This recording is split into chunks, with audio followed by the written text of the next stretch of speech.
This is the Florida Horse Podcast, presented by the Florida Thoroughbred Breeders and Owners Association. On today's show, Tammy Gantt, Associate Vice President of Member Services and Events, visits with Lonny Powell, CEO and Executive Vice President of the Florida Thoroughbred Breeders and Owners Association. Welcome to our podcast today. I'm Tammy Gantt with the Florida Thoroughbred Breeders and Owners Association, and I am joined today by one of my favorite people who also happens to be my boss, and that's Lonny Powell. He's our CEO and Executive Director of FTBOA. Good to see you today, Lonny. Good to be here, Tammy. And so our topic today, I think Lonny might know, is that we're going to talk a little bit about your life and legacy in our industry. And it's really exciting because it comes on the heels of winning the American Horse Council's Van Ness Award. So coming on the heels of that, what did that mean to you, winning this national award for achievement that really impacted several states and several associations and the industry as a whole? Thank you for saying that. When you're in this industry, as some people know, I've been in this industry every day of my life. Obviously, every day by my life means not by choice. I was born into it, so this is the industry that I know and that I was raised in. And to make a career out of it that lasted as long as it has, and to have worked with as many great people and organizations and places, and then have it recognized when you weren't expecting it at a place that means so much to you, the nation's capital, by an organization that you've been a member of for 30 years is it's just amazing. I don't know, words could not describe my feelings when I was told just a couple of weeks in advance that I was going to be winning the award. It meant an awful lot. Yeah, it's one of the first times I saw you almost speechless. And so I could tell it was like a powerful moment for you, and just kind of the culmination of everything that you've been doing in the industry. But you go back and you think about, like you said, you got to start in this industry because of your father and your family. And I come from the industry from the outside. I always wanted to be an insider. So I feel like you are an insider in that sense. And I know that your father instilled a lot in you. So talk a little bit about your father and what that was like. Sure. I think like all of us, family plays a major role in how we turn out, whether it be, combination of good, bad, or in between. So much of it comes from family. And my dad's side of the family just came from a long lineage of horse people. So the horses were a means of farming, of getting work done back in the days of my great-grandfather and my grandfather. And then my dad, the family moved to California, and from the Western standpoint, it wasn't about farming, it was about ranching goats and cattle and things like that. And so they evolved that way, and he was a little guy. People noticed he wasn't scared of many things. Oftentimes he had a bark much larger than his stature. His 5 foot. I think he was 5'3" or 4", and at the time he weighed less than 90 pounds. And so at 14, he was recruited to ride in match races, quarter-horse match races on the Mexico-California border. And he started doing that at 14 and never looked back, and went on to be very successful in Southern California in particular, but rode all over the place. In fact, my first roots in Florida, I had no idea I'd end up here 50 years later or longer. 55 years later was Hialeah Presbyterian Elementary, was where I went to elementary school, first grade, because my dad was, towards the end of his career, he got recruited to ride out at Hialeah Tropical Park, and also the Illinois Racing Circuit to Arlington and Hawthorne and Washington and Sportsman's Parks and so forth. So I learned a lot from him. I also learned that I would never want to be a jockey. It's a tough life. Genetics kind of allowed me to not have to consider that one too tough, because I was the size of my father when it came from a weight standpoint in fifth grade, sixth grade, as he was when I was born. But it was never understood that this would be the business I would be in. but it was understood it was the business that put the food on our table, and it was the business that was very sacred. And so that was the backdrop. But I certainly, at the time, had no plans to make a career out of it. And yet I had 1 year of when I guess I was 14, 15, still wasn't really legal enough to work, where I went and worked in the cornfields, just to get away from a lot of my dad's heavy labor at the house, because I always assigned a lot of heavy labor. He was a taskmaster. And then every year after that, I became legally licensed in Idaho's, where I grew up, after California. At 16, you could get a racing license. And then that's when I started doing the restrooms and the garbage routine and all that at the little local racetrack at the time called the Western Idaho Fairgrounds. So, Lonny, when you bring that up, it makes me think of an inflection point around that time in your life, which was your involvement in Future Farmers of America. And I know when you go out in the community, I hear you mention that a lot. So what in that changed for you that helped you build your career? Well, I think FFA, or the classroom component of it, was called vocational agriculture, and it was an elective you could take in the Idaho high school system, as I think it is in a lot of states. And I opted to take it. I was curious. Having moved from California to Idaho, it was a big deal that we were in an agricultural community. We had all kinds of farm animals at our place, and at the time, we had horses, cattle, but I was particularly into chickens, and so I knew you needed a project. And I thought, well, maybe chickens will end up being my project, or maybe horses, or maybe the sheep, or maybe the cattle, whatever. But I took it skeptically. I wasn't so sure I was going to like it. At the time, I really wasn't in this. I was into the classroom, but I was not socially adept, and I was not I was not outgoing at all, and I didn't know what to get out of it. And I can remember one of the first things they did. First of all, I had a really dynamic teacher, and isn't that kind of what makes a difference for so many of us, is a dynamic teacher. In fact, he is alive to this day. My sister just ran across him at a fair. He was a judge at a fair in Idaho, and sent me his picture. And the last time I was in Boise, Idaho, which is about 5 years ago, I had lunch with him. He was that important to me. But he told us all, hey, you're going to have to do public speaking for a part of your class. Everybody just groaned. I mean, we went from looking at slides of cattle and identifying what a Holstein versus an Angus was, and then all of a sudden we're told, we're going to be public speaking. And so most people acted like it was the worst thing that could happen.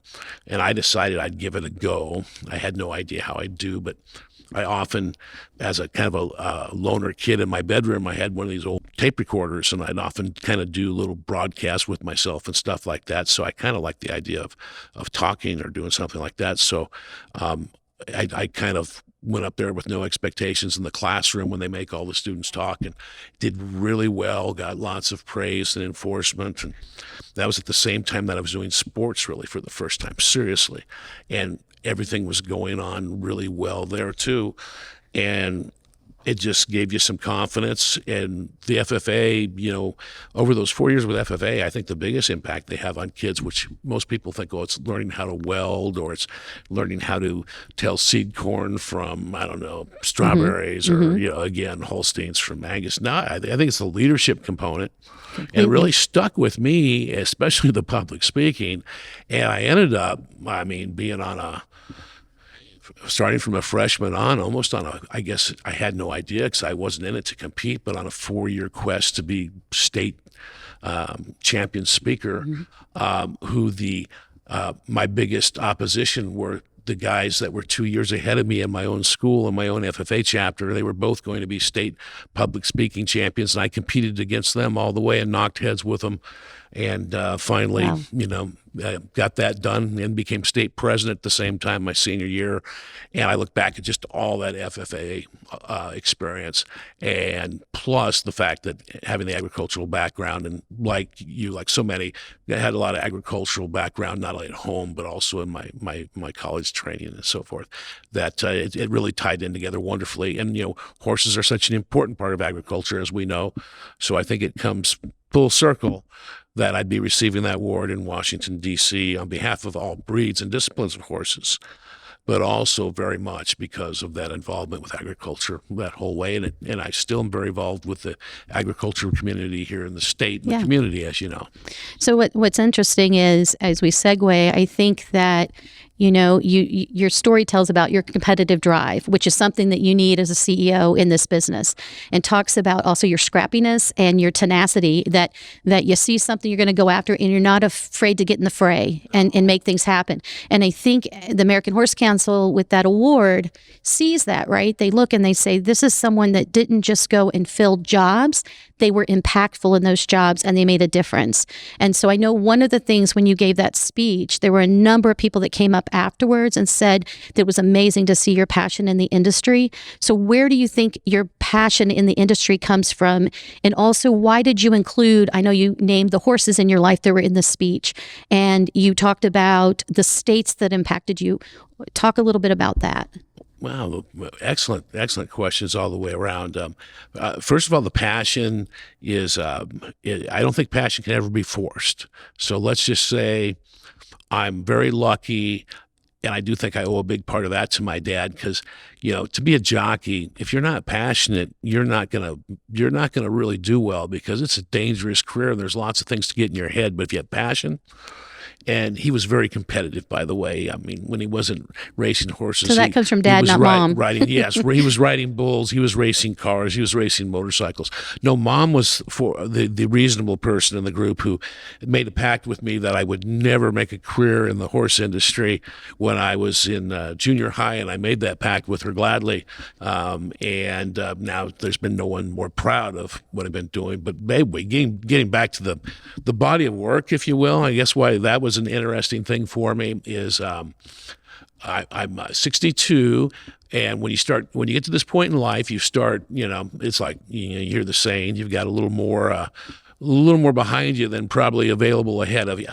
But you still have lots of things you want to do, and you're still very vibrant, and you try to be impactful and relative, to realize that what you've done behind you is recognized and still carries forward with you. I've never had that feeling, because I've never been this old before. And those states of California, those thoroughbred, and in some cases quarter horse, in some cases greyhound, industries in California, Washington, Oregon, Arizona, Kentucky. Those were some great organizations, some great industries, some great times, some tough times, but extremely important. And were such a huge part of my life and my career.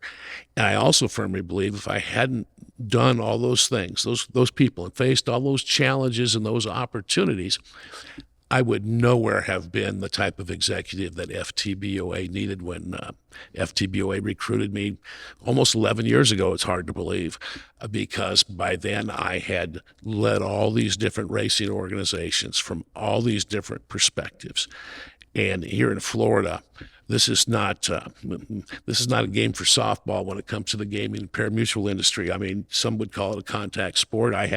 It's elbow throwing, but it's having that passion and channeling it in the right way to make good things happen. And certainly the Horse Council, I appreciated them recognizing a lot of my efforts in those state capitals and with all those different types of horsemen in those different places, because it has been a journey. And I'm so glad this is where I am as part of that journey, because it's such the right place to be. I've never enjoyed being at a place more, and living in a place. The quality of life is just unbelievable. And as people are going to hear through these podcasts and through other things we're doing, we have a lot of things going on and a lot of things we're doing. So we're still out there making a difference. And for an association like ours, that's really important to continue making a difference on our members, on our industry, on our community, within our employees. And, it's to me, it all just strings itself together. And as I look at it all, it's just amazing. I feel very humbled and blessed. FTBOA has a lot of innovation, and we're always forward thinking, and a lot of that is your leadership with the team that we have here. And I think you're one of those people that finds a good team, puts great people in their place for a position, and really lets them excel and find those places that really work well for them to make a difference. And also along those lines, you have that team at home, your family that is very entrenched in the horse industry, and they're all in different stages of careers and what they do in life. And I think they bring a different perspective to your leadership for FTBOA. So if you want to talk a little bit about both of those. Yeah, two very important things to probably any executive doing almost anything is obviously it's going to be the team of people that they have around themselves. And here at FTBOA, we have a great group of employees. We're small but strong and dedicated, and like you said, lots of good ideas plus hard work combined under one roof. And by the way, a lot of laughter and a lot of backing each other up and helping each other out. So I'd like to think that most of my management teams were of that type of a feel at the different places I was at, because otherwise a CEO is nothing without the team. Likewise, if there's no support at the home front, it'd be a really tough career, because it is not always easy on the family. You look at my situation with all the promotions and reassignments to, building new places or turning over organizations or turning around organizations, been all over the country. Late hours, long stints in Tallahassee. Yes, state capitals, Tallahassee more than any. Lots of laughter, again, lots of opportunity, but easily outweighed by challenges and intensity, to get to the good things. So family is really important. I come from, not only is it to my, my side of the family that's very horse. My wife came from a horse family. She was a saddlebred and still is a saddlebred enthusiast. Her parents were thoroughbred owners and breeders, and her father, after he retired from being a teacher, was a thoroughbred trainer. My daughter was a championship hunter jumper, and even my two sons, who now are both in the automotive business, of all things, working for each other here locally, they'll be the first to tell you they couldn't have got to where they were at without the horse business as their platform. So I think, if you come into our house, it's a little spacey because there's a lot of horse stuff on the wall. People, and I think you left out one of the breeds there in Moscow. Oh, How do you say it? Moscow, Idaho? Moscow, Idaho, where I went to my first 2 years of college at the University of Idaho. Go Vandals, silver and gold. They don't win many games, but it's a great place to go to school. I stayed at Farmhouse Fraternity, by the way, to reemphasize my commitment to agriculture, and was in the College of Agriculture there before transferring to the University of Arizona College of Agriculture. But in Moscow, Idaho, during the winter, when the track wasn't racing in Boise, Idaho, which is about 6 hours away, I worked for the Appaloosa Horse Club, the breed association for Appaloosa horses at the time, headquartered in Moscow, Idaho, because that's the birthplace of the Appaloosa horse with the Nez Perce Indian tribe. And I worked in the freight room with the Appaloosa Horse magazine. I stacked those, I cataloged them, I changed the light bulbs, I cleaned the bathrooms. So just so you know, while you were doing that, I was a little kid writing the Appaloosa Horse Club, asking for their Appaloosa racing guide, because they were one of the few that had a guide about Appaloosa horse racing. They did. I remember those guides. I stacked those guides. That makes me feel very old too, by the way. Oh, the other thing I remember, just as a college, that would be a college sophomore, is counting myself. There were 3 male employees and I think probably 50 lady employees. And so that offset some of the burden of the terrible work I did. And whenever I needed to get volunteers from the fraternity to help me out on weekends or whatever over there, boy, I could line up. You were already forming the teams. Yeah, absolutely. So speaking of alma maters, I would be remiss if I didn't mention that you and I both went to the University of Arizona Racetrack Industry Management Program. That's correct. As does our teammate Brock Sheridan. Yeah, so Brock Sheridan. We also have some folks locally here. Tom Ventura with the Ocala Breeder Sales, who's president, and a number of other folks here in Florida. But I think you did something that none of us did, which you actually then became the coordinator for the program. Right. And so it would be remiss if we don't say go Wildcats, Go Cats. Bear down, University of Arizona, Do whatever or red, it white, takes. and blue. Do whatever it takes. I think we bleed that here as far as when you walk down the offices. There's Yep. so many of us, and we've had interns too That's that come right. from that program. And it's a great program. People from Todd Pletcher to Bob Baffert to, as Tammy says, Tom Ventura here at OBS. To Chuck Simon. Chuck Simon. You go to any racing state, any racing track, some of the top senior racing officials and managers at any association or track comes from the University of Arizona.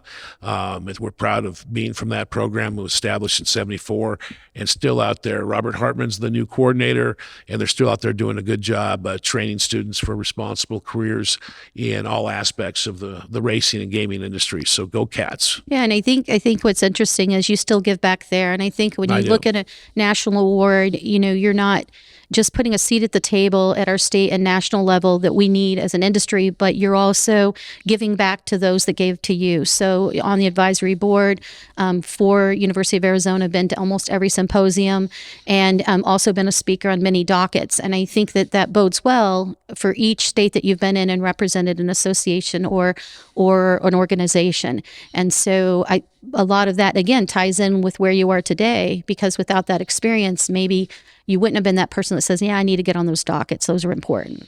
I think that's a pretty good point. Thank you for mentioning that. I think as time goes on, first of all, you just develop a broader perspective, more empathy, and more of a desire in giving back. I think, I notice even when I do postings these days of my thoughts, they're often still very much business driven, but I'm stepping out more philosophically and trying to make a difference in life in general.